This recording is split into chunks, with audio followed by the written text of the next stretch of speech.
Est-ce que les femmes sont beaucoup plus infidèles que les hommes? C'est de ça qu'on va parler aujourd'hui.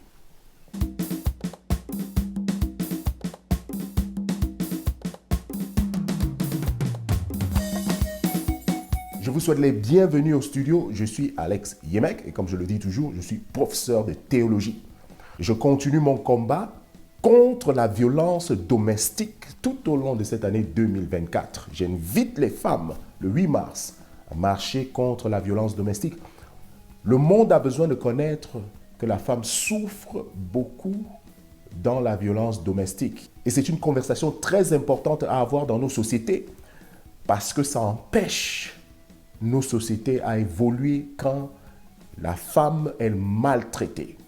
Alors, j'invite donc toutes les femmes à se lever le 8 mars et à marcher contre la violence domestique. Si vous ne le faites pas, personne d'autre ne va le faire. Certains hommes disent que les femmes deviennent beaucoup plus infidèles que les hommes. Est-ce que c'est vrai? On va essayer d'analyser ça aujourd'hui. Alors, si nous allons dans la Bible et que nous considérons que la vie a commencé avec Adam et Ève, pour nous les chrétiens, nous voyons que quand Dieu crée les êtres humains, il crée l'homme et la femme, c'est-à-dire un homme, une femme. Il leur dit, allez-y et multipliez-vous. Donnez la vie à d'autres personnes. Il ne crée pas un homme et deux femmes. Alors, à un certain moment, l'homme, lui, se dit, une femme, ce n'est pas suffisant pour lui. Il faut qu'il ait plus que ça. Il veut avoir deux femmes. Parfois, même deux femmes, ce n'est pas suffisant. Et il a 2, 3, 4 femmes et ça ajoute. On dit même que le roi Salomon avait 1000 femmes, c'est-à-dire 700 femmes et 300 concubines, n'est-ce pas? Mais en aucun moment l'homme s'est posé la question, comment est-ce que la femme se sent? Est-ce que ça la rend mal à l'aise de voir son mari avec d'autres femmes? Alors, même dans la Bible, on parle aussi de la femme qui a été infidèle. On parle par exemple des prostituées. Et à chaque fois qu'une femme était infidèle, ou alors il y avait une femme était une prostituée, soit on la tuait, on la maltraitait dans la société, mais on ne faisait jamais rien à l'homme. C'est-à-dire que c'était très normal que l'homme ait une ou deux femmes, 3 femmes, comme il voulait, mais ce n'était pas normal qu'on voie une femme avec plusieurs hommes. Quand l'homme, lui, il faisait ça, ça va. Quand une femme le faisait, on lui donnait tous les noms du monde. Alors, les années ont continué à passer. On a vu même des grandes figures dans la Bible, comme Abraham, commence avec une femme, et puis après ça, il prend goût à avoir d'autres femmes. On voit Jacob, qui est Israël, qui épouse 2 femmes. Et tout ça continue. Ça devient quelque chose de normal de voir un homme avec plusieurs femmes. Mais à aucun moment, l'homme se pose la question que comment est-ce que ma femme se sent? Intérieurement, dans le cœur de la femme, comment est-ce qu'elle se sent? Dieu donne à Adam une seule femme. Et il se dit que c'est suffisant. C'est lui qui donne la vie. Selon lui, Adam n'a que besoin d'une femme pour faire le travail que Dieu lui a donné. Le travail d'Adam et Ève, c'était de se multiplier et de continuer de donner vie. Même quand un homme est avec une femme, il ne peut que coucher avec une seule femme. Même quand il y a des partous, vous êtes un homme avec 3 femmes et tout, vous ne pouvez que pénétrer une femme. L'homme, lui, il a trouvé que non, Dieu ne connaît pas ce qu'il fait. C'est lui qui connaît ce que lui veut. Et voilà donc comment il va décider d'avoir plusieurs femmes. Alors, certaines personnes vont dire dans la Bible, oui, mais Dieu accepte la polygamie dans la Bible. Pourquoi est-ce que Dieu accepte la polygamie dans la Bible? Dieu n'est pas un dictateur. On doit comprendre ça. Il laisse faire. Et il se dit, écoute, le plus important, c'est que les femmes avec qui tu es soient heureuses et qu'elles puissent accepter d'être comme ça. Si elles veulent être avec toi, ça va. Mais Dieu ne refuse pas que la femme fasse aussi la même chose. Si la femme décide qu'elle aussi, elle veut avoir plusieurs hommes, Dieu n'aura pas de problème avec ça. Le grand problème que nous avons, c'est que l'homme essaie de faire comprendre au monde entier que quand lui, il a plusieurs femmes, c'est acceptable. Mais quand la femme veut avoir plusieurs hommes, ce n'est pas acceptable. elle est une prostituée. Mais l'homme, quand il gère plus d'une femme, il est un homme. Voilà. Alors tenez-vous tranquille. La plupart d'entre eux ne peuvent même pas faire 5 minutes sur une seule femme. Mais il veut plusieurs femmes. Et donc le monde a toujours été comme ça. À un certain moment, en Occident, les années ont commencé à passer et on s'est dit non, ce n'est pas acceptable qu'on voie un homme épouser plusieurs femmes. Voilà donc comment les Occidentaux ont commencé à rejeter la polygamie. Parce qu'ils se sont dit que non, ce n'est pas juste. C'est pas juste. On ne veut pas que la femme ait plusieurs hommes, alors on doit interdire aussi à l'homme d'avoir plusieurs femmes. Mais l'homme reste l'homme. Il continue d'aller avec plusieurs femmes, même s'il ne le fait pas officiellement. Les femmes ont observé ça pendant plusieurs années. Les générations ont commencé à passer et les nouvelles générations se sont dit, écoute, si c'est comme ça que l'homme veut vivre, nous aussi on peut vivre comme ça. Parce qu'il y a un truc avec la femme, c'est que la femme, naturellement, est beaucoup plus intelligente que l'homme, qu'on le veuille ou pas. J'ai déjà démontré ici dans mes vidéos comment Dieu travaille avec la femme. Parfois, l'homme, lui, quand il fait ce qu'il est en train de faire, il ne réfléchit même pas trop. Lui, il suit seulement ses émotions. Il a vu une femme passer avec un très beau corps et il a attiré. Il ne réfléchit pas sur les conséquences de ce qu'il est en train de faire. Il est beaucoup plus attiré par son envie. Par contre, la femme, elle, comme elle connaît qu'elle est dans un monde où on ne la considère pas comme on considère l'homme, elle sait que quand elle va faire ça, on va la rejeter de la société. Alors, pendant que les années sont en train de passer, certaines femmes, celles qui décident qu'elles aussi, elles veulent aller dans l'aventure de l'infidélité, elles commencent donc à le faire avec beaucoup plus d'intelligence que l'homme. Il y a parfois des scénarios, vous allez voir une femme qui peut gérer même 4 à 5 hommes. Et ils ne sauront pas. Et quand la femme, elle le fait, elle arrive par exemple à la maison, c'est très difficile que vous ayez une idée de comment elle le fait. Par contre, l'homme, surtout quand il vient de commencer la première fois, vous allez voir des changements. Si vous prêtez attention, ses comportements changent. Il n'est pas intelligent dans ce qu'il est en train de faire. Il est beaucoup plus attiré émotionnellement. Mais la femme applique les émotions et l'intelligence. Parce qu'elle est dans une société qui ne l'avantage pas à elle. Avec ça donc, on arrive donc dans une génération où beaucoup plus de femmes trouvent que c'est normal qu'elles aient 1, 2, 3, 4 hommes. Et de là, vous commencez donc à entendre des plaintes venant des hommes. Et certains qui apportent des excuses bizarres. On va vous dire comment, quand la femme est infidèle, c'est beaucoup plus dangereux. Mais l'homme, ce n'est pas la même chose. Celui qui croit en ce genre d'explication, j'ai pitié pour lui. Il n'y a pas une grande différence entre quand un homme triche et quand une femme le fait. Ah oui, c'est l'homme qui a commencé à le faire. C'est l'homme qui a montré à la femme comment le faire. Il y a un truc que les hommes ne comprennent pas avec les femmes. Quand l'homme lui fait quelque chose, la femme sera attirée à répondre soit positivement ou négativement. Quand un homme, ou bien quand pendant beaucoup d'années, la société a encouragé les hommes à être infidèles, qu'est-ce que nous les hommes on pensait qu'il allait se passer avec les femmes? À un certain moment, elles allaient se fatiguer. Vous, c'est très normal pour vous que vous continuez d'être infidèles, mais vous ne voulez pas que les femmes le fassent aussi. Et donc vos excuses, c'est que quand une femme le fait, c'est pire que quand un homme le fait. Où sont les preuves de ce que vous dites? D'autres vont même jusqu'à dire que ce n'est pas une excuse de divorcer à cause de l'infidélité. S'il y a une raison dans la Bible, pourquoi est-ce que le divorce peut même être accepté? C'est l'infidélité. Et vous allez voir certaines femmes, hein, celles qui sont esclaves des hommes là, elles vont venir vous dire, non, il ne faut pas quitter votre homme simplement à cause de l'infidélité, reste avec ton homme. Pour donner les conseils à une autre personne, c'est facile. Prenez ces femmes-là, celles qui sont en train de le dire, et mettez-les dans les mêmes conditions. Elles-mêmes ne vont pas supporter. Et si vous les voyez rester calmes, c'est parce qu'elles-mêmes n'ont pas la force de pouvoir parler.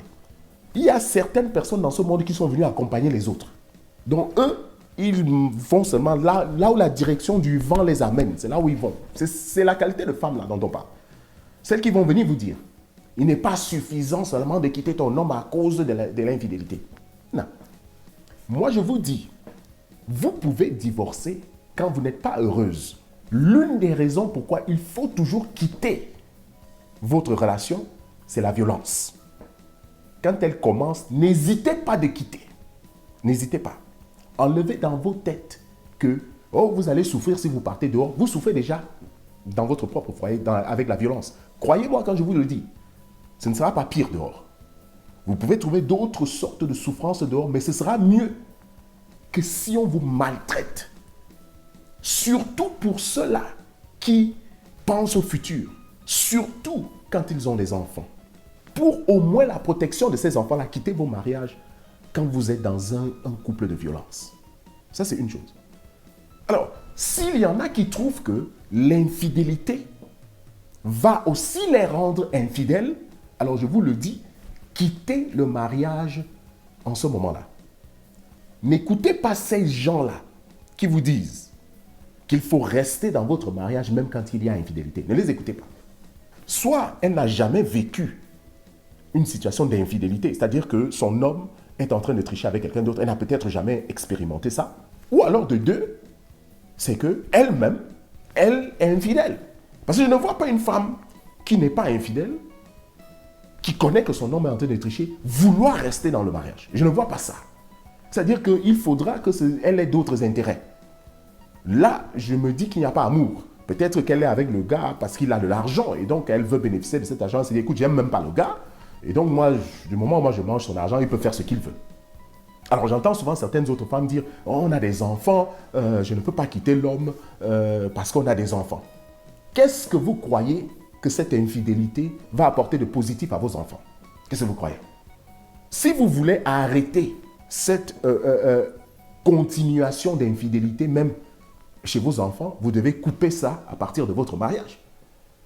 Donc, si vous trouvez que ça va vous amener en erreur, ça va vous-même vous amener dans l'infidélité, ou alors ça va vous amener à faire quelque chose de mauvais. Il y en a qui tuent même leur partenaire à cause de ça. C'est mieux de quitter au départ. N'écoutez pas ces femmes-là, ou bien ces hommes qui vous disent « Oh, ce n'est pas suffisant de quitter votre mariage à cause de l'infidélité. » Ne les écoutez pas. Ils vont vous induire en erreur. Quand une personne n'est pas heureuse dans sa relation, si elle continue à rester, elle continue simplement à détruire sa relation. Tout le monde doit chercher le bonheur. Et chercher le bonheur ne veut pas dire satisfaire ses émotions. Non. Mais de faire ce qui est juste pour le bien de tout le monde. C'est seulement en ce moment-là qu'on peut avoir le bonheur. Les femmes de nos jours, de la génération d'aujourd'hui, disent que non, nous, on ne va plus accepter que vous, les hommes, vous trichez et nous, on vous regarde. Alors, je ne dis pas que c'est toutes les femmes. Mais je dois reconnaître qu'on commence à avoir beaucoup plus de femmes infidèles de nos jours. Et maintenant, l'homme se plaint. Pendant des années, il a fait, il n'avait pas de problème. Maintenant que la femme, elle le fait, il se plaint. C'est lui qui crie plus que tout le monde. Oh, les femmes sont déjà trop infidèles. Oh. En même temps, ceux mêmes qui disent ça, eux-mêmes sont infidèles, la plupart du temps. Alors, quel est le conseil que moi j'aimerais donner dans ce cas-là, surtout aux femmes? Si vous êtes dans un mariage qui va vous-même, en tant que femme, vous rendre infidèle, c'est mieux de quitter ce mariage. Parce que quand vous restez digne avec votre corps, ce n'est pas seulement pour le bien de votre époux ou bien le bien de votre famille, mais c'est pour votre propre bien. Si vous décidez aujourd'hui que parce que votre homme est infidèle, vous aussi vous allez être infidèle, vous devez comprendre que c'est votre dignité que vous allez salir. Vous n'aurez plus de dignité. Parce que la richesse, même la richesse, n'est pas suffisante pour ramener la dignité d'un être humain. Il y a des hommes et des femmes qui n'ont pas été très riches, qui ont été même pauvres, mais qui sont morts avec beaucoup de dignité. On ne se rappelle pas des êtres humains qui sont riches. On se rappelle des gens qui ont fait des choses positives. Et parfois même on se rappelle des gens qui ont fait des choses négatives. Et vous ne voulez pas qu'on se rappelle de vous comme une personne qui n'a pas eu de dignité. L'homme doit s'enlever dans la tête que c'est seule la femme qui doit être fidèle et lui, on doit lui pardonner. Non. Moi, je ne sais pas qui nous dit que on peut faire tout ce qu'on veut et on ne va jamais voir les conséquences. Quand vous avez commencé une action, il y aura toujours des conséquences, soit positives ou négatives. Il y aura toujours. Si ça ne commence pas dans votre génération, ça va commencer dans la génération prochaine. Et on se rappellera de vous comme celui qui a commencé ça. Votre homme est infidèle. Au départ, vous allez laisser. Mais vous-même, la femme, vous-même, vous voyez que dans le cœur, tout change quand vous avez découvert que votre homme est infidèle. La confiance que vous avez et vous aviez en lui part. Même si votre amour est fort comment? La confiance part. À chaque fois qu'il sort, vous êtes inquiète. Il est déjà avec qui? Ça se passe déjà comment? Et tout. À un certain moment, vous avez des mauvaises pensées dans la tête. Tout ça, ça vous détruit petit à petit. Il y en a qui prennent ça mal dès que ça arrive. Il y en a qui supportent encore un peu. Même si vous croyez que là où vous êtes là maintenant, ça ne fait rien, vous pouvez supporter. Croyez-moi, ça a déjà ouvert des portes négatives dans votre vie. C'est mieux de recommencer votre vie. C'est ça mon conseil. Si donc vous êtes parmi ces gens-là qui préférez sacrifier votre propre bonheur, pardonner à votre homme et rester dans votre mariage en vous disant, écoute, moi, je préfère élever ma famille et ne plus avoir de bonheur parce que je sais que être dans ma famille, ensemble avec mon homme, est beaucoup plus important que tout. Alors je dirais que c'est une grâce pour vous. Si vous croyez que vous allez arriver, ça va. Priez beaucoup, que tout se passe bien. Et de là, peut-être à un certain moment, c'est Dieu lui-même qui va vous répondre. Mais si vous voyez que vous ne pouvez pas supporter, c'est mieux de partir pour ne pas après vous détruire vous-même.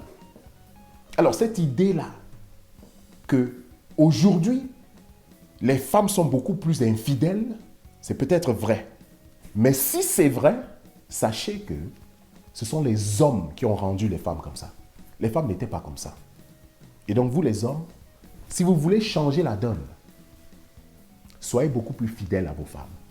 Ce conseil est bon, pas seulement pour vous personnellement, mais pour toute notre société.